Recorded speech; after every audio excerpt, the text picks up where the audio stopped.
ஹரே கிருஷ்ணா கிருஷ்ண கிருஷ்ண ஹரே ஹரே, ஹரே ராம ராம ராம ஹரே ஹரே. அத்தியாயம் 1.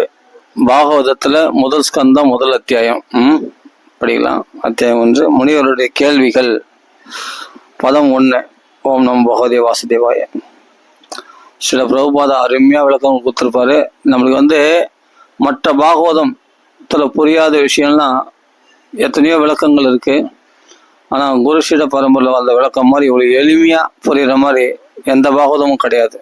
அது தீர்மானமா சொல்லலாம். ரொம்ப சுலபமா புரியுற மாதிரி கொடுத்துருக்காரு. தமிழாக்கமும் ரொம்ப அழகா பண்ணியிருக்காங்க. அப்படியே படிக்கலாம். ஓம் நமோ பகவதே வாசுதேவாய. ஜன்மாத்யஸ்ய யதோ அன்வயாதி இதரதஸ்ச அர்த்தேஷு அபிஜ்ஞ ஸ்வராட் தேனே பிரம்ம ஹிருதாய ஆதிகவியே முஹ்யந்தி யத் சூரயः தேஜோவாரி மிருதாம் யதா வினிமயோ யத்ர த்ரிசர்காம்ருஷ தாம்னா ஸ்வேன சதா நிரஸ்தகுகம் சத்யம் பரம் தீமஹி. சத்யம் பரம் தீமஹி. ஓம் நம் பகவதே வாசுதேவாய். அது அந்த ஓம் நம் பகவதே வாசுதேவாயன்றது கூட சேர்த்து அப்படியே வியாக்கியானம் பண்ணியிருக்காரு குரு மகாராஜ் ஸ்ரீல பிரபுபாதா. ஓம்னா ஓ எனது பகவானே, நம எனது வணக்கங்களை அளிக்கிறேன். பகவதே பரமபுருஷனான பகவானுக்கு, வாசுதேவாய வாசுதேவருக்கு, வசுதேவரின் புதல்வருக்கு அல்லது ஆதி முதல்வரான பகவான் ஸ்ரீ கிருஷ்ணருக்கு. ஜென்ம ஆதி. ஜென்ம ஆதினா படைத்தல், காத்தல், அழித்தல். அஸ்ய அப்படின்னா உருப்பெற்றுள்ள பிரபஞ்சங்களின். எத எவரிடமிருந்து, அன்வயாத்து நேரடியாக, இதரத மறைமுகமாக, ச மேலும், அர்த்தேஷு அப்படின்னா காரணங்கள், அபிஜ்ஞ முழுவதும் அறிந்திருக்கிற, ஸ்வராட்டு முழுவதும் சுதந்திரமான, தேனே அதாவது தெரிவிக்கின்ற, பிரம்ம அப்படின்னா வேதங்களின் அறிவு, ஹிருதா உள்ளத்தில் உணர்த்திய, யஹ ஆதிகவியே படைக்கப்பட்ட முதல் ஜீவராசிக்கு அதாவது பிரம்மதேவருக்கு, முஹ்யந்தி மாயத் தோற்றங்களே, யத் அவரை பற்றி, சூரையக பெரும் முனிவர்களும் தேவர்களும், தேஜக நெருப்பு பொறி, தேஜகன நெருப்பு, வாரி அப்படின்னா நீர், மிருதாம் அப்படின்னா நிலம்,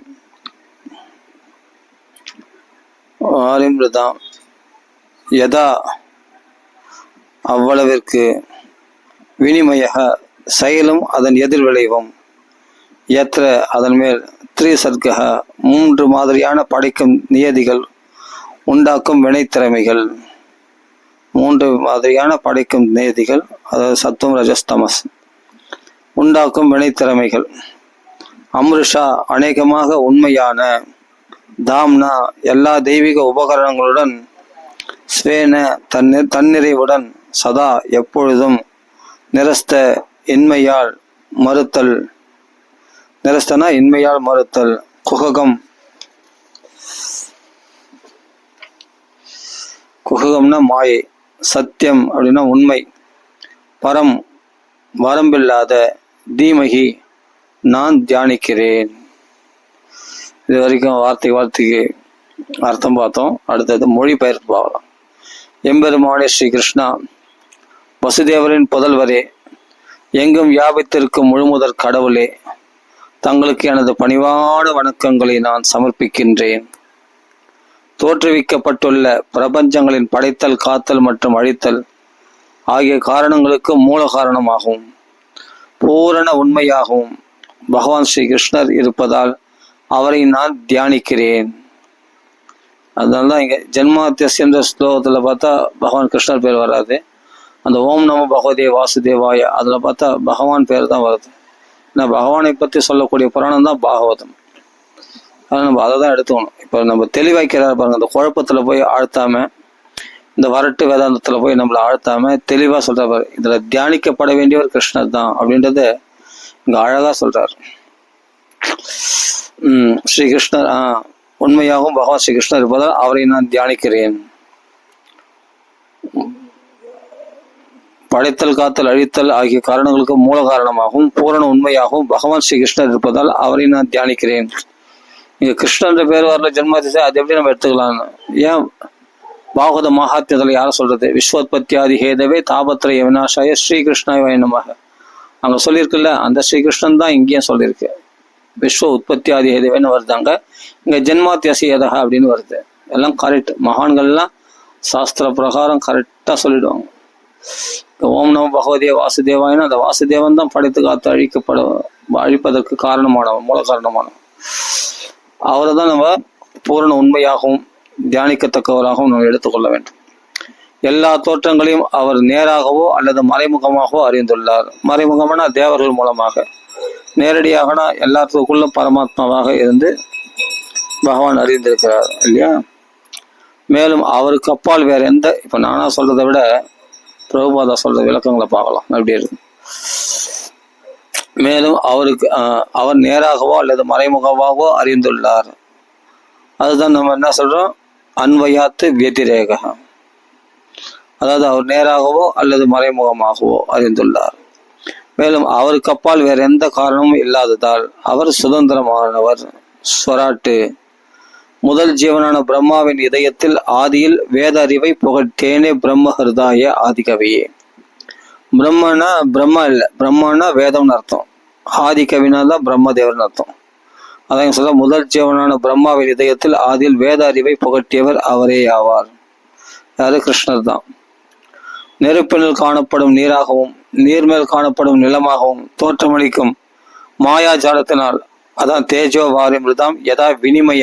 வினிமயன்னா ஒன்றின் மற்றொன்றின் தோற்றமாக காணப்படுகிறது, அந்த மாயாஜாலம். நெருப்பினில் காணப்படும் நீராகவும் நீர்மேல் காணப்படும் நிலமாகவும் தோற்றமளிக்கும் மாயாஜாலத்தினால் ஒருவன் குழப்பம் அடைவதைப் போல ஸ்ரீ கிருஷ்ணரால் பெரும் முனிவர்களும் தேவர்களும் கூட மாயையில் புகுத்தப்படுகின்றனர். இயற்கையின் முக்குண பிரதிபலன்களால் தற்காலிகமாக தோற்றுவிக்கப்பட்டுள்ள ஜட பிரபஞ்சங்கள் பொய்யானவை ஆயினும் அவை உண்மையானவையாக காட்சியளிப்பதற்கு உரிய ஒரே காரண பொருள் யாரு? கிருஷ்ணர் தான். ஒரே காரண பொருளும் அவரே ஆவார். எனவே ஜட உலக மாயைகளிலிருந்து நிரந்தரமாக விடப்பட்டுள்ள பரலோகத்தில் பகவான் ஸ்ரீ கிருஷ்ணர் நித்திய வாசம் புரிகின்றார். அவரே பூரண உண்மை ஆகியால் நான் அவரை தியானிக்கின்றேன். இது மொழிபெயர்ப்பு. அடுத்தது பொருளுரை பார்க்கலாம்.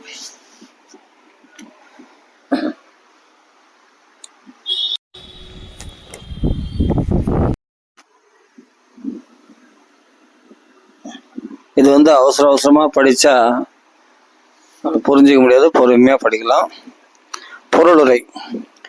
முழுமுதற் கடவுளாகிய வாசுதேவருக்கு வணக்கங்கள் எனும் வாக்கியம் தேவகி வசுதேவர் ஆகியோரின் தெய்வீக புதல்வரான பகவான் ஸ்ரீ கிருஷ்ணரையே குறிக்கின்றது. இந்நூலின் மூல வாக்கியங்களில் இவ்வுண்மை இன்னும் தெளிவாக விளக்கப்படும். ஸ்ரீ கிருஷ்ணரே முழுமுதற் கடவுள் என்று ஸ்ரீல வியாசதேவர் இங்கு வலியுறுத்துகிறார். மற்ற அனைவருமே நேராகவோ அல்லது மறைமுகமாகவோ அவரது விரிவங்கங்களோ அல்லது அங்கத்தின் அங்கங்களோ தான். யார? மற்ற தேவர்கள், மற்ற எல்லா ஜீவராசிகளும்.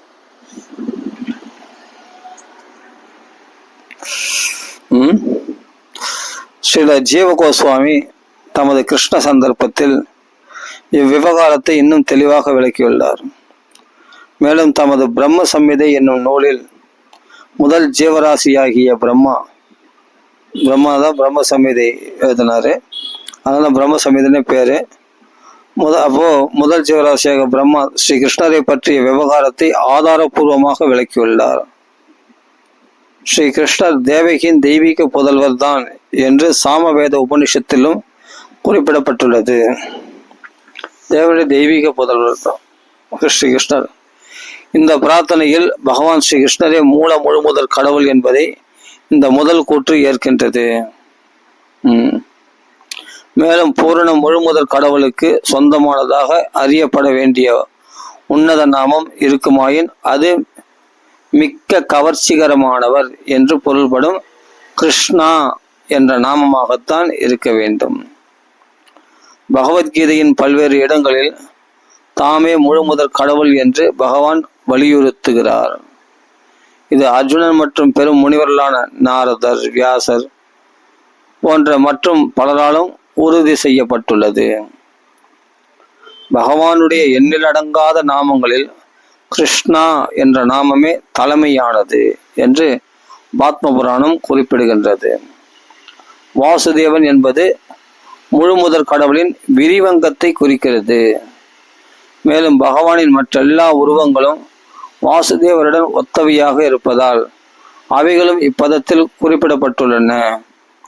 வாசுதேவர் என்னும் நாமம் குறிப்பாக தேவகி வசுதேவரின் தெய்வீக புதல்வர் என்பதை குறிக்கின்றது. துறவிகளுக்குள் பக்குவ நிலை அடைந்தவர்களாக இருப்பவர்கள் பரமஹம்சர்களாவர். இத்தகைய பரமஹம்சர்களின் தியானத்திற்கு உரியவராக ஸ்ரீ கிருஷ்ணர் எப்போதும் இருக்கின்றார். அதான் சத்தியம் பரம் தீமகி. தீமகினா தியானத்திற்குரியவராக ஸ்ரீகிருஷ்ணர் எப்போதும் இருக்கிறார். வாசுதேவர் அல்லது பகவான் ஸ்ரீகிருஷ்ணரே பரம் தீமகி, எப்பொழுதும் இருக்கிறார், எப்பொழுதும் தியானித்திற்குரியவராக இருக்கிறார் ஸ்ரீகிருஷ்ணர். வாசுதேவர் அல்லது பகவான் ஸ்ரீகிருஷ்ணரே அனைத்திற்கும் மூல காரணமாவார். இருப்பவை அனைத்தும் பகவானிடமிருந்து தோன்றியவையே. இது எப்படி என்பது இக்காவியத்தின் பிற்பகுதி அத்தியாயங்களில் விவரிக்கப்பட்டுள்ளது. இக்காவியம் முழுமுதற் கடவுளான ஸ்ரீ கிருஷ்ணரின் உன்னத சரித்திரத்தை கொண்டுள்ளதால் இது ஒப்பற்ற புராணம் என்று மகாபிரபு ஸ்ரீ சைதன்யரால் வர்ணிக்கப்பட்டுள்ளது. ஸ்ரீமத் பாகவதத்தின் சரித்திரமும் பெரும் புகழுக்கு உரியதாகும். உன்னத அறிவில் ஸ்ரீல வியாசதேவர் பக்குவ நிலை எய்திய பிறகு இது தொகுக்கப்பட்டதாகும். தமது ஆன்மீக குருவான ஸ்ரீ நாரதரின் உபதேசத்தின் கீழ் இதை அவர் எழுதினார். 4 பிரிவுகளை கொண்ட வேதங்கள், ரிக்கேஜ, சாம, அதர்வணம், அதுக்கு வேதாந்த சூத்திரங்கள் அல்லது பிரம்ம சூத்திரங்கள், புராணங்கள் மற்றும் மகாபாரதம் போன்றவைகள் எல்லாம் உள்ளடக்கியதான அனைத்து வேத இலக்கியங்களையும் வியாசதேவர் தொகுத்தார். இருப்பினும் அவருக்கு திருப்தி உண்டாகவில்லை.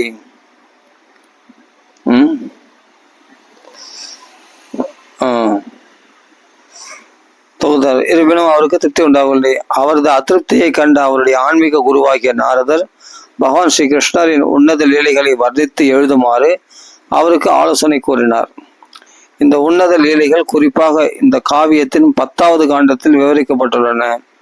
ஆனால் வெவ்வேறு பிரிவுகளின் அறிவை விருத்தி செய்து அதன் வாயிலாக படிப்படியாக முன்னேறி அதன் பிறகு கருப்பொருளை ஒருவன் அணுக வேண்டும். சரி, தத்துவ நோக்குடைய ஒரு மனம் படைப்பின் மூலத்தை பற்றி அறிய விரும்புவது இயற்கையே. இரவு வானத்தில் அவன் நட்சத்திரங்களை கண்டு இயற்கையாகவே அவற்றில் வசிப்பவர்களை பற்றிய கற்பனையில் மூழ்கி விடுகின்றான். மனிதன் விலங்குகளை விட உயர்ந்ததும் விருத்தி அடைந்ததுமான உணர்வை பெற்றிருப்பதால் இத்தகைய ஆராய்ச்சிகள் அவனிடம் காணப்படுவது இயற்கைதான். ஸ்ரீமத் பாகவதத்தின் ஆசிரியர் இத்தகைய ஆராய்ச்சிகளுக்கு ஏற்ற நேரடியான விடைகளை வழங்குகிறார். பகவான் ஸ்ரீ கிருஷ்ணரே எல்லா படைப்புக்கும் மூல என்று அவர் கூறுகிறார். அவர் பிரபஞ்சங்களை படைப்பவர் மட்டும், அவர் எதுவும் குழப்பல, கிருஷ்ணர் தான் மூல பொருள் அப்படின்னு விளக்குறார். அவர் பிரபஞ்சங்களை படைப்பவர் மட்டுமல்லாமல் அழிப்பவரும் ஆவார். பிரபஞ்ச இயற்கை ஒரு குறிப்பிட்ட காலத்தில் இறைவனின் ஆணையால் வெளிப்படுத்தப்படுகின்றது. சில காலத்திற்கு அது பாதுகாக்கப்பட்டு பிறகு அவரது விருப்பம் போல் அது அழிக்கப்படுகிறது. எனவே பரமனின் விருப்பமே எல்லா பிரபஞ்ச இயக்கங்களுக்கும் பின்னணியாக உள்ளது. சிருஷ்டிக்கும் கர்த்தாவாக ஒருவர் உள்ளார் என்பதில் நம்பிக்கை கொள்ளாதவர்களான பல்வேறு பிரிவுகளை சேர்ந்த நாஸ்திகர்கள் இருக்கவே செய்கின்றனர். ஆனால் அறிவு பற்றாக்குறையே அதற்கு காரணமாகும். உதாரணமாக, செயற்கையான வான்கோள்களை நவீன விஞ்ஞானிகள் உருவாக்கியுள்ளதுடன் ஏதோ சில ஏற்பாடுகளினால் இக்கோள்கள் வானவெளிக்குள் செலுத்தப்பட்டு தொலைவில் உள்ள விஞ்ஞானியின் கட்டுப்பாட்டின் கீழ் சில காலத்துக்கு அவை பறக்கின்றன. அதே போலவே எண்ணற்ற நட்சத்திரங்களையும் கிரகங்களையும் கொண்டவைகளான பிரபஞ்சங்கள் அனைத்தும் முழுமுதற் கடவுளின் அறிவாற்றலால் ஆளப்படுகின்றன. பூரண உண்மையாகிய முழுமுதற் கடவுளே அனைத்து உயிர்வாழிகளுக்கும் தலைமையானவர் என்று வேத இலக்கியங்கள் கூறுகின்றன. முதலில் படைக்கப்பட்ட ஜீவனான பிரம்மா முதற்கொண்டு மிக சிறிய எறும்பு வரை உள்ள தனித்தன்மை பெற்ற ஜீவன்கள் அனைத்தும் தனித்தன்மை பெற்ற ஜீவன்களே ஆகும். பிரம்மாவை விட மேல்நிலையில் உள்ள தனித்தனி ஆற்றல்களை கொண்டுள்ள பிற உயிர்வாழிகளும் உள்ளனர். அப்பா, இதே போலவே முழுமுதற் கடவுளும் ஒரு உயிர்வாழி ஆவார். மற்ற உயிர்வாழிகளைப் போல இவரும் ஒரு தனிநபராக உள்ளார். ஆனால் பரமபுருஷர் அல்லது உன்னதமான உயிர்வாழி மிக உயர்ந்த அறிவாற்றல் உடையவர் ஆவார். கற்பனை கெட்டாத பல்வேறு வகைப்பட்ட உன்னத சக்திகளை தன்னகத்தே அவர் கொண்டுள்ளார். மனித மூளை ஒன்று வான்கோளத்தை உண்டாக்க முடியுமானால் அதைவிட மிக சிறந்த அற்புத பொருட்களை மனிதனுடையதை விட உயர்ந்த மூளையால் எவ்வாறு உண்டாக்க முடியும் என்பதை ஒருவன் மிக சுலபமாக கற்பனை செய்து பார்க்க முடியும். இவ்விவாதத்தை நியாயமான மனிதர் ஒருவர் எளிதாக கொள்வார். ஆனால் நாஸ்திகர்கள் இதை ஏற்கவே மாட்டார்கள். ஆயினும் அந்த உன்னத அறிவாற்றலை பரமேஸ்வரனாக சில வியாசதேவர் ஏற்கிறார். பரம் தீமகி, பரமேஸ்வரன் அல்லது பரமபுருஷ பகவான் என்று அழைக்கப்படும் அந்த உன்னத அறிவாற்றலுக்கு தமது மதிப்பிற்குரிய வணக்கங்களை அவர் சமர்ப்பிக்கிறார். சில வியாசதேவரால் அருளப்பட்ட பகவத்கீதையிலும் பிற சாஸ்திரங்களிலும் குறிப்பாக ஸ்ரீமத் பாகவதத்திலும் ஏற்கப்பட்டுள்ளவாறு அந்த பரமேஸ்வரன் ஸ்ரீ கிருஷ்ணரே ஆவார். பகவத்கீதையில் தம்மையன்றி வேற எந்த பரதத்துவம் கிடையாது, அதுவும் கிடையாது என்று பகவான் கூறுகின்றார். எனவே யாருடைய உன்னத லீலைகள் எல்லாம் 10ஆம் காண்டத்தில் விவரிக்கப்பட்டுள்ளனவோ அதே பரதத்துவமாகிய ஸ்ரீ கிருஷ்ணரை ஸ்ரீல வியாசதேவர் உடனே போற்றி துதிக்கின்றார். யோக்கியமற்றவர்கள் உடனே 10ஆம் காண்டத்திற்கு செல்வதோடு குறிப்பாக பகவானின் ராச நடனத்தை வர்ணிக்கும் ஐந்தாவது அந்த 5 அத்தியாயங்களுக்கு சென்று விடுகின்றனர். ஸ்ரீமத் பாகவதத்தில் உள்ள பகுதி தான் இச்சீரிய இலக்கியத்தின் மிக ரகசியமான பகுதியாகும். பகவானின் உன்னத அறிவை ஒருவன் பூரணமாக கைவரப்பெற்றிருந்தால் அல்லாது ஸ்ரீ கிருஷ்ணரின் ராச நடனம் என்று அழைக்கப்படும் வழிபடத்தக்க உன்னத லீலைகளையும் கோபியர்கள் உடனான அவரது காதல் விவகாரங்களையும் அவன் தப்பாகவே புரிந்து கொள்வான் என்பதில் சந்தேகமே இல்லை. இந்த விவகாரம் உன்னதமான ஆன்மீக படியில் இருப்பதால் படிப்படியாக உயர்ந்து பரமாம்ச நிலையை கைவரப்பட்டவர்களான முக்தர்கள் மட்டுமே இந்த ராசநடனத்தின் தெய்வீக அனுபவத்தை சுவைக்க முடியும். ஆகவே சாராம்சமான பகவத் லீலைகளை உண்மையாக அனுபவிப்பதற்கு முன் ஆன்மீக தன்னுணர்வை படிப்படியாக விருத்தி செய்து கொள்வதற்குரிய வாய்ப்பை சில வியாசதேவர் இதை பயிலும் மாணவனுக்கு அளிக்கின்றார். எனவே அவர் வேண்டுமென்றே தீமகி என்னும் ஒரு காயத்ரி மந்திரத்தை உதவிக்கு அழைக்கிறார். இந்த காயத்ரி மந்திரம் ஆன்மீக முன்னேற்றம் அடைந்துள்ளவர்களுக்கு உரியதாகும். இந்த காயத்ரி மந்திரத்தை ஜெபிப்பதில் ஒருவர் வெற்றி பெற்றால் ஸ்ரீ கிருஷ்ணரின் உன்னத நிலைக்குள் அவர் புக முடியும். ஆகவே ஒருவர் பிராமணர்களுக்குரிய தகுதிகளை பெற்றிருக்க வேண்டும் அல்லது பக்குவமான சத்துவ குணத்தில் நினைவெற்றிருக்க வேண்டும். அதன் பிறகுதான் பகவானையும் அவரது நாமம், புகழ் மற்றும் நற்பண்புகள் போன்றவைகளையும் உணரக்கூடிய உன்னத நிலைக்கு காயத்ரி மந்திரத்தை வெற்றிகரமாக ஜெபித்த பிறகு அவரால் உயர முடியும். ஸ்ரீமத் பாகவதம் என்பது ஸ்ரீ கிருஷ்ணரின் அந்தரங்க சக்தியால் தோற்றுவிக்கப்பட்டதான பகவானின் சொரூபத்தை பற்றிய வர்ணனைகளை கொண்டதாகும். இந்த சக்தி நமது அனுபவத்துக்கு உட்பட்டுள்ள பிரபஞ்சத்தில் தோன்றியிருக்கும் பகிரங்க சக்தியிலிருந்து வேறானதாகும். சில வியாசதேவர் இவ்விரண்டுக்கும் இடையில் உள்ள வேறுபாட்டை மிக தெளிவாக பதத்தில் காட்டியுள்ளார். படைக்கப்பட்டுள்ள அந்தரங்க சக்தி உண்மையானது என்றும், ஆனால் ஜட தோற்றத்தில் உள்ள பகிரங்க சக்தியோ தற்காலிகமானதும் பாலைவனத்து காணல் நீரை போல் மாயையானதும் ஆகும் என்று சில வியாசதேவர் இங்கு கூறுகின்றார். பாலைவனத்து காணலில் உண்மையான நீர் இல்லை, ஆனால் நீர் உள்ளதை போன்ற தோற்றமும் மட்டுமே காணப்படுகிறது. உண்மையான நீர் வேறெங்கே இருக்கிறது? வெளிப்பட்டுள்ள பிரபஞ்ச படைப்பு உண்மையானது போல் தோன்றுகிறது. ஆனால் நிஜரூபம் ஆன்மீக உலகில் இருக்கிறது. இது அதன் நிழல் மாத்திரமே ஆகும். பரிபூர்ண மெய்ப்பொருள் ஆன்மீக வெளியில் இருக்கிறது, ஜட வெளியில் அல்ல. ஜட வெளியில் உள்ள அனைத்துமே சம்பந்த உண்மையாகும். அதாவது ஓர் உண்மை மற்றொன்றை சார்ந்திருக்கிறது. இந்த பிரபஞ்சம் படைப்பு இயற்கையின் முகுண சேர்க்கையால் உண்டாகியுள்ளது. உயர்ந்த தேவர்களாகிய பிரம்மா, இந்திரன், சந்திரன் போன்றவர்களின் குழம்பிய மனதில் உண்மையில் போலி தோட்டத்தை அளிப்பதற்காகவே நிரந்தரமற்ற படைப்புகள் எல்லாம் உருவாக்கப்பட்டுள்ளன. உண்மையில் படைக்கப்பட்ட உலகில் உண்மை இல்லை. முழுமுதற் கடவுள் தமது உன்னதமான உபகரணங்களுடன் வாழும் ஆன்மீக உலகில் உண்மை உள்ளதால் இங்கு உண்மை உள்ளதாக ஆன்மீக உலகில் உண்மை உள்ளதால் இங்கு உண்மை உள்ளதாக தோன்றுகின்றது. நுணுக்கமுள்ள ஒரு கட்டிடத்தின் தலைமை அதிகாரி ஒருவர் கட்டுமான பணியில் நேராக பங்கேற்பதில்லை.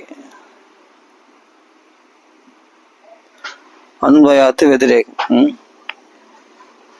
கட்டுமான பணியில் நேரடியாக பங்கு ஏற்பதில்லை. ஆனால் அனைத்தும் அவரது ஆணையின் கீழ் இயங்குவதால் அதன் மூலை முடுக்குகள் எல்லாம் அவருக்கு தெரியும்.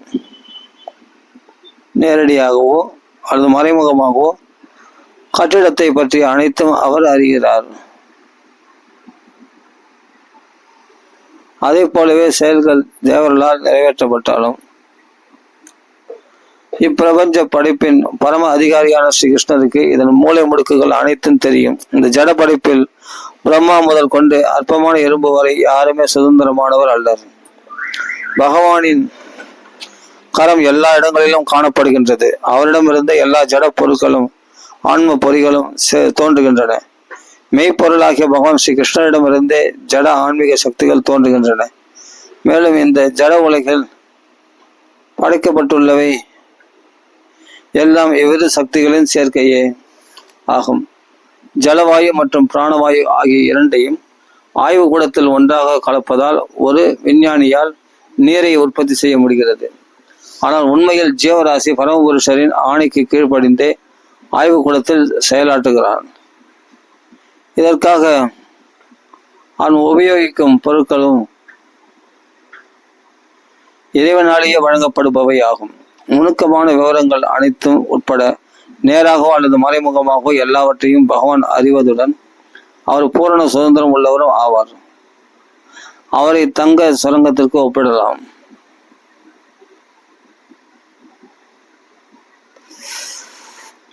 வெவ்வேறு தோட்டங்களில் உள்ள பிரபஞ்ச படைப்புகளை தங்கத்திலிருந்து உருவாக்கப்படும் மோதிரம், ஆரம் போன்றவைகளுடன் ஒப்பிடலாம். தங்கத்தாலான மோதிரமும் ஆரமும் சுரங்கத்துள்ள தங்கத்துடன் தன்மையில் ஒன்றானவையும் ஆனால் அளவில் வேறானவையும் ஆகும். எனவே பரிபூர்ண மெய்ப்பொருள் ஏக காலத்தில் ஒன்றாகவும் வேறாகவும் இருக்கின்றது. அந்த மெய்ப்பொருளோடு எதுவும் சமமானதும் அல்ல, சுதந்திரமானதும் அல்ல. பிரபஞ்சம் முழுவதற்கும் அதிகாரியாக பிரம்மதேவர் முதற்கொண்டு அற்ப எறும்பு வரையில் உள்ள எல்லா பந்தப்பட்ட ஆத்மாக்களும் உற்பத்தியை செய்கின்றன. ஆனால் இவர்களில் எவருமே பரமபுருஷனிலிருந்து சுதந்திரமானவர் அல்லர். உலகாயுதவாதி தன்னை தவிர வேற எந்த சிருஷ்டிகர்த்தாவும் இல்லை என்று தவறாக எண்ணுகின்றான். இது மாயை என்று அழைக்கப்படுகிறது.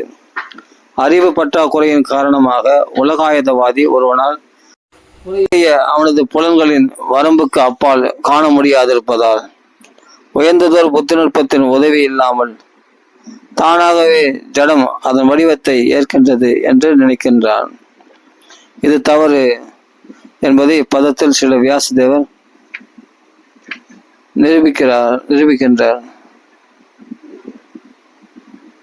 பரிபூர்ண முழுமை அல்லது அளவற்ற மெய்ப்பொருளே அனைத்திற்கும் மூலம் ஆகையால் அப்பரம்பொருளின் உடலிலிருந்து எதுவுமே சுதந்திரமானதாக இருக்க முடியாது. உடலுக்கு என்ன நேர்ந்தாலும் விரைவில் அது உடலின் உரிமையாளருக்கு தெரிய வருகின்றது. அதை போலவே படைக்கப்பட்டவை எல்லாம் பரிபூர்ண முழுமையின் உடலாகும். எனவே படைப்பில் நிகழும் அனைத்தையும் நேராகவும் மறைமுகமாகவும் பகவான் அறிகின்றார்.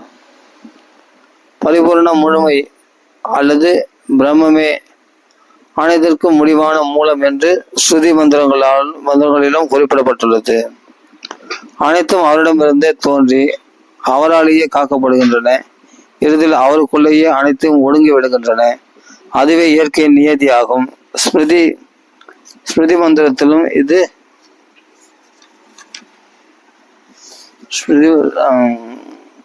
ஸ்மிருதி மந்திரத்திலும் இது உறுதி செய்யப்பட்டுள்ளது.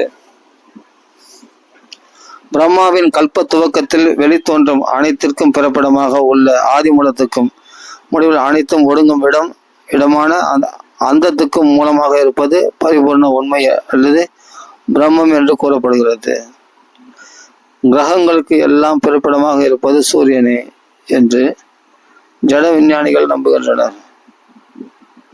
ஆனால் சூரியனின் பிறப்பிடத்தை விளக்குவது அவளுக்கு சாத்தியமானதாக இல்லை. ஆதி மூலம் இங்கே விளக்கப்பட்டுள்ளது. வேத இலக்கியங்களின்படி சூரியனோடு ஒப்பிட்டு பார்க்கக்கூடியவரான பிரம்மதேவர் முடிவான சிருஷ்டிகர்த்தா அல்ல. பிரம்மாவிற்கு முழுமுதல் கடவுளால் வேத அறிவு கற்பிக்கப்பட்டது என்ற இந்த பதத்தில் குறிப்பிடப்பட்டுள்ளது.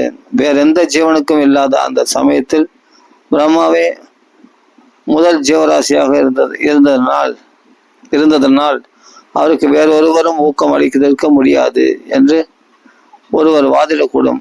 இரண்டாம் தர சிருஷ்டிகர்த்தாவாகிய பிரம்மா அவருடைய சிருஷ்டி தொழிலை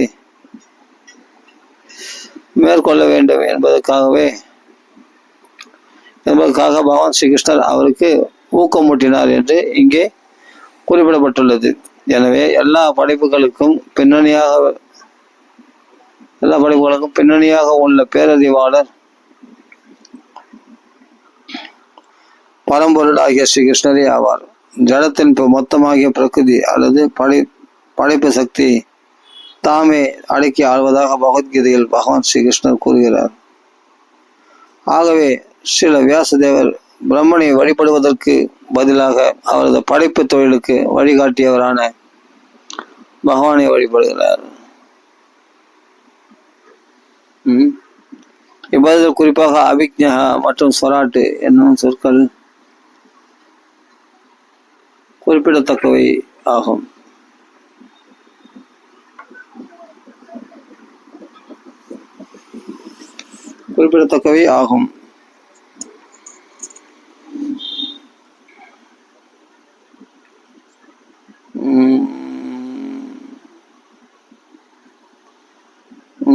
ஊக்கமுற்றினார்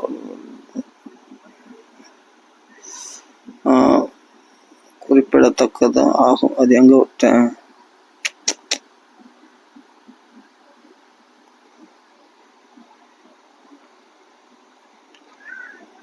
குறிப்பிடத்தக்கதாகும். ஸ்வராட்டு. சரி, ஓகே, பார்க்கலாம்.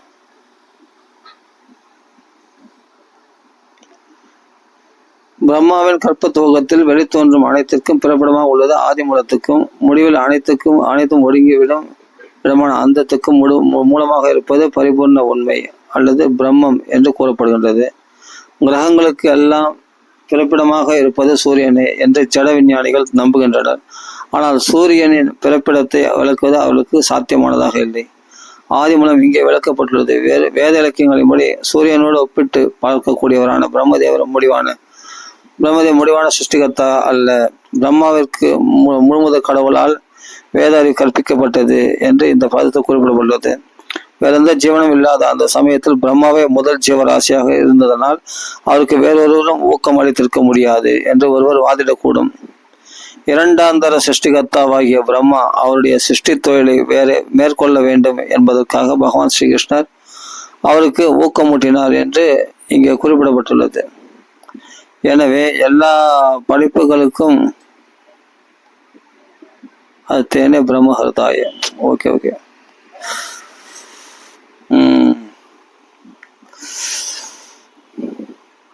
எனவே எல்லா படைப்புகளுக்கும் பின்னணியாக உள்ள பேரறிவாளர் பரம்பொருளாகிய ஸ்ரீ கிருஷ்ணரே ஆவார். ஜடத்தின் மொத்தமாகிய பிரகிருதி பிரம்மவே முதல் ஜீவராசியாக இருந்ததனால் அவருக்கு வேறொருவரும் ஊக்கம் அளித்திருக்க முடியாது என்று ஒருவர் வாதிடக்கூடும். இரண்டாம் தர சிருஷ்டிகர்த்தாவாகிய இரண்டாம் தர பிரம்மதேவர் படைக்க, அதுக்கு முன்னாடி பகவானால் படைக்கப்பட்டிருக்கிறது. இரண்டாம் தர சிருஷ்டிகர்த்தா தான் பிரம்மதேவர். இரண்டாம் தர சிருஷ்டிகர்த்தா பிரம்மா அவருடைய சிருஷ்டி தொழிலை மேற்கொள்ள வேண்டும் என்பதற்காக பகவான் ஸ்ரீ கிருஷ்ணர் அவருக்கு ஊக்கமூட்டினார் என்று இங்கே குறிப்பிடப்பட்டுள்ளது. தேனே பிரம்மஹரதாய. எனவே எல்லா படைப்புகளுக்கும் பின்னணியாக உள்ள பேரறிவாளர் பரம்பொருளாகிய ஸ்ரீ கிருஷ்ணரே ஆவார். ஜடத்தின் மொத்தமாகிய பிரகிருதி அல்லது படைப்பு சக்தி தாமே அடக்கி ஆள்வதாக பகவத்கீதையில் பகவான் ஸ்ரீ கிருஷ்ணர் கூறுகிறார். ஆகவே சில வியாசதேவர் பிரம்மனை வழிபடுவதற்கு பதிலாக அவரது படைப்பு தொழிலுக்கு வழிகாட்டியவரான பகவானை வழிபடுகின்றார். இப்பதத்தில் குறிப்பாக அபிக்ஞக மற்றும் ஸ்வராட்டு என்னும் சொற்கள் குறிப்பிடத்தக்கவையாகும். இவ்விரு சொற்களும் பரமபுருஷரிலிருந்து பிற எல்லா ஜீவராசிகளையும் வேறுபடுத்தி காட்டுகின்றன. வேற எந்த ஜீவராசியும் அபிக்ஞ அல்லது ஸ்வராட்டு நிலையில் இல்லை. அதாவது ஒருவரும் பேரறிவு படைத்தவராகவோ பூரண சுதந்திரம் உள்ளவராகவோ இல்லை. பிரம்மதேவரே படைப்பு தொழிலை ஆற்றுவதற்காக பகவானை தியானிக்க வேண்டியுள்ளது.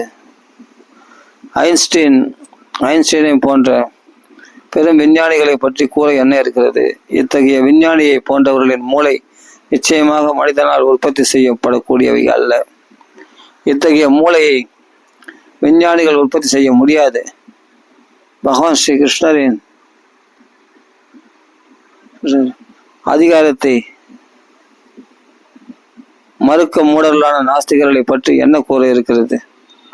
இறைவனோடு இரண்டரை கலந்து விடுவோம் என்று தங்களை தாங்களே புகழ்பாடும் அருவவாதிகளான மாயாவாதிகளும் கூட அபிக்ஞக அல்லது ஸ்வராட்டு என்னும் நிலையில் இல்லை. அத்தகைய அருவவாதிகள் இறைவனோடு இரண்டரை கலந்து விடுவதற்குரிய அறிவை பெறுவதற்காக கடும் தவங்களை மேற்கொள்கின்றனர். ஆனால் இறுதியில் மடாலயம் ஆலயம் போன்றவைகளை கட்டுவதற்கு பணம் வழங்கும் சில பணக்கார சீடர்களின் கையை அவர்கள் நம்பியிருப்பவர்களாக ஆகி வருகின்றனர். பகவானின் அதிகாரத்தை அலட்சியப்படுவதற்கு முன் ராவணன் அல்லது ஹிரண்யகசிபுவை போன்ற நாத்திகர்கள் கடும் தவங்களை மேற்கொள்ள வேண்டியிருந்தது. ஆனால் முடிவில் ஸ்ரீ கிருஷ்ணர் கொடூரமான காலனாக அவர்கள் முன் தோன்றிய போது அவர்களால் தங்களை காப்பாற்றிக் கொள்ள முடியவில்லை. பகவானின் அதிகாரத்தை அலட்சியப்படுத்தும் துணிவு உள்ளவர்களான நவீன காலத்து நாத்திகர்களின் நிலையும் இதுதான்.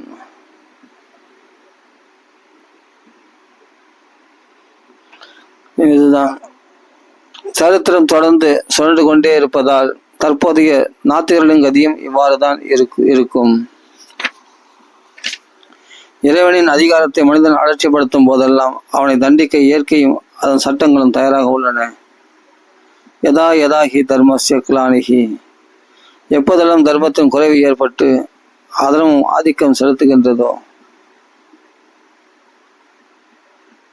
ஓ அர்ஜுனா, அப்போதெல்லாம் யான் தோன்றுகின்றேன்.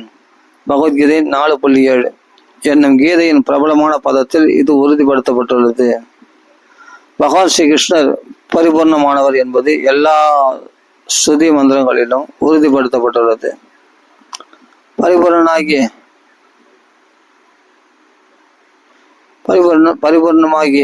இறைவன்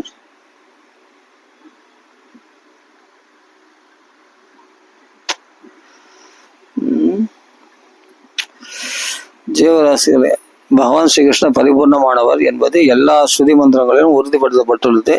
பரிபூர்ணமாகிய இறைவன் ஜடவஸ்துவின் மீது கண்ணோட்டம் விட்டதன் மூலமாக அனைத்து ஜீவராசிகளையும் படைத்திருப்பதாக ஸ்ருதி மந்திரங்கள் கூறுகின்றன. பகுதியிலே சொல்லப்பட்டிருக்கிறது. ஜீவராசிகள் எல்லாம் பகவானின் பின்ன பகுதிகள் ஆகும். வித்து எனப்படும் ஆன்ம பொறிகளால் பரந்ததான ஜடப்படைப்பு முழுவதையும் அவர் நிரப்புகின்றார். இவ்வாறாக பல்வேறு அற்புத படைப்புகளை தோற்றுவிப்பதற்காக படைப்பு சக்திகள் இயக்கப்படுகின்றன. கைகடிகாரம் செய்பவனை விட இறைவன் திறமை மிக்கவர் அல்ல என்று நாஸ்திகன் ஒருவன் வாதிடக்கூடும். ஆனால் ஆண் பெண் உருவங்களால் ஆன இரட்டை உருவங்களை பகவான் ஸ்ரீ கிருஷ்ணரால் உருவாக்க முடியும் என்பதால் அவர் சந்தேகமின்றி உயர்ந்தவர்தான்.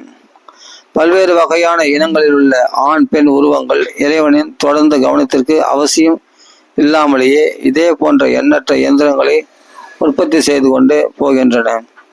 இதே போல் உள்ள ஒரு ஜோடி எந்திரங்களை ஒருவன் உற்பத்தி செய்து இந்த எந்திரங்கள் அவனுடைய உதவி இல்லாமலேயே மற்ற எந்திரங்களை உருவாக்க முடியுமானால் அதன் பிறகு இறைவனுடைய புத்தி சாதுரியத்தை அவனால் அணுக இயலும். ஆனால் அது சாத்தியமாக கூடியதல்ல. ஏனெனில் ஒவ்வொரு இயந்திரமும் தனித்தனியாக இயக்கப்பட வேண்டியிருக்கும். ஆகவே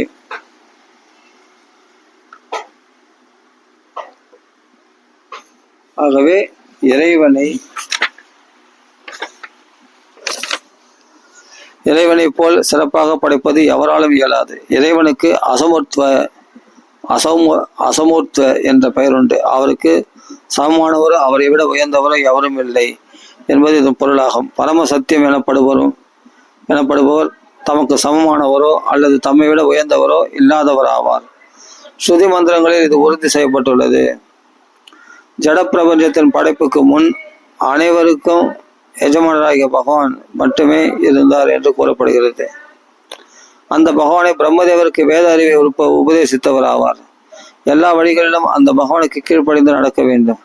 ஜட பிணைப்பிலிருந்து விடுபட விரும்புவோர் யாராக இருந்தாலும் அவர் பகவான் ஸ்ரீ கிருஷ்ணரிடம் சரணமடைய வேண்டும். இது பகவத்கீதையிலும் உறுதி செய்யப்பட்டுள்ளது. பகவான் ஸ்ரீ கிருஷ்ணரை மனப்பாதங்களில் சரணடையாத ஒருவன் தடுமாட்டத்துக்கு உள்ளாவான் என்பது நிச்சயம். பகவத்கீதையில் உறுதிப்படுத்தப்பட்டு இருப்பதைப் போல புத்திசாலி ஒருவன் எல்லா காரணங்களுக்கும் மூல காரணம் ஸ்ரீ கிருஷ்ணர் என்பதை நன்கு உணர்ந்து அவரது மலர்பாதங்களில் சரணாகதி அடையும் போது அத்தகைய புத்திமான் ஒரு மகாத்மா ஆகிறான். ஆனால் இத்தகைய மகாத்மாக்களை காண்பது மிகவும் அரிதாகும். எல்லா சிருஷ்டிகளுக்கும் மூல காரணமாக இருப்பவர் பகவான் ஸ்ரீ கிருஷ்ணரே என்பதை மகாத்மாக்களால் மட்டுமே அறிய முடியும். மற்றெல்லா உண்மைகளும் ஸ்ரீ கிருஷ்ணரையே சார்ந்துள்ளதால் அவர் பரமம் அல்லது முடிவான மெய்ப்பொருள் ஆவார். அவர் அனைத்தையும் அறிந்தவர் ஆவார். அவருக்கு மாயை என்பதே கிடையாது. ஸ்ரீமத் பாகவதத்தை தொகுத்தவர் சில வியாசதேவர் அல்ல என்று சில மாயாவாதிகள் வாதிக்கின்றனர். இன்னும் லோபதேவர் என்ற பெயர் கொண்ட ஒருவரால் எழுதப்பட்ட நவீன படைப்பு என்று அவர்களில் சிலர் எண்ணுகின்றனர். இத்தகைய அர்த்தமற்ற விவாதங்களை அப்புறப்படுத்துவதற்காக பல பழமை வாய்ந்த புராணங்களில் பாகவதத்தை பற்றிய குறிப்புகள் இருப்பதை ஸ்ரீதர சுவாமி சுட்டிக்காட்டுகின்றார். பாகவதத்தின் இந்த முதல் பதம் காயத்ரி மந்திரத்துடன் ஆரம்பமாகின்றது. இதை பற்றிய குறிப்பு மிக பழைய புராணமாகிய மச்ச புராணத்தில் காணப்படுகிறது. அப்புராணம் பாகவத்தில் உள்ள காயத்ரி மந்திரத்தை தொட்டு பேசுகையில் காயத்ரி மந்திரத்துடன் துவங்கும் ஆன்மீக உபதேசங்களை பற்றிய பல வர்ணனைகள் உள்ளன என்று குறிப்பிடப்படுகின்றது. விருத்ராசுரனை பற்றிய கதை ஒன்று உள்ளது. இச்சிறந்த காவியத்தை பௌர்ணமி தினத்தன்று யார் ஒருவர் அன்பளிப்பு செய்கின்றாரோ அவர் முழுமுதற் கடவுளிடம் திரும்பி செல்வதன் வழியாக வாழ்வின் மிக உயர்ந்த பக்குவத்தை அடைகிறார். மற்ற புராணங்களிலும் கூட பாகவதத்தை பற்றிய குறிப்புகள் உள்ளன. அங்கு காவியம் 18,000 பதங்களை உள்ளடக்கி இருப்பதாகவும் இது 12 காண்டங்களில் முடிவுறுகின்றது என்றும் தெளிவாக குறிப்பிடப்பட்டுள்ளது. பத்ம புராணத்திலும் கூட கௌதமருக்கும் அம்பரீஷ மகாராஜனுக்கும் இடையில் நிகழ்ந்த உரையாடலில் பாகவதத்தை பற்றிய குறிப்பு உள்ளது. ஜடப்பிணைப்பிலிருந்து விடுபட அரசன் விரும்பினால் பாகவதத்தை அவர் ஒழுங்காக படிக்க வேண்டும் என்று அங்கு அறிவுறுத்தப்படுகின்றார். இத்தகைய சந்தர்ப்பங்களின் கீழ் பாகவத்தினுடைய பிரமாணத்தில் சந்தேகமில்லை என்பது தெளிவாகிறது. கடந்த 500 ஆண்டுகளுக்கு உள்ளாக ஜீவ கோஸ்வாமி, சனாதன கோஸ்வாமி, விஸ்வநாத சக்கரவர்த்தி போன்ற பல புலமை பெற்ற பண்டிதர்களும் ஆச்சாரர்களும் பகவான் ஸ்ரீ சைதன்யரின் காலத்துக்கு பிறகும் கூட பாகவதத்தின் மீது விரிவான வியாக்கியானங்களை செய்துள்ளனர். உன்னதமான இச்செய்திகளை நன்கு அனுபவிப்பதற்காக ஆர்வமுள்ள மாணாக்கன் ஒருவன் இவற்றை நன்றாக கற்றுணர முயற்சிப்பான். சில விஸ்வநாத சக்கரவர்த்தி தாகூரர் ஆதியானதும் தூயதும் ஆகிய பாலுறவு எவ்வித ஜடக்கலங்கமும் இல்லாதது என்று விளக்கம் கொடுத்துள்ளார். ஜடப்படைப்பு முழுவதுமே ஆண் பெண் உறவின் அடிப்படையில் தான் இயங்கிக் கொண்டு இருக்கின்றது. தற்போதைய நவீன நாகரத்தில் எல்லா செயல்களுக்கும் மையமாக திகழ்வது உடலுறவு வாழ்வுதான். ஒருவன் தன் முகத்தை எங்கு திருப்பினாலும் உடலுறவு வாழ்வு மேலோங்கி இருப்பதை காண்கின்றான். ஆக உடலுறவு வாழ்வு பொய்யல்ல, அது உண்மை நிலை ஆன்மீக உலகில் அனுபவிக்கப்படுகின்றது. ஜடப்பாலுறவு மூல உண்மையின் ஒரு பிரதிபலிப்பே அன்றி வேறில்லை. மூல உண்மை பரிபூரண மெய்ப்பொருளில் இருக்கிறது. இதனால்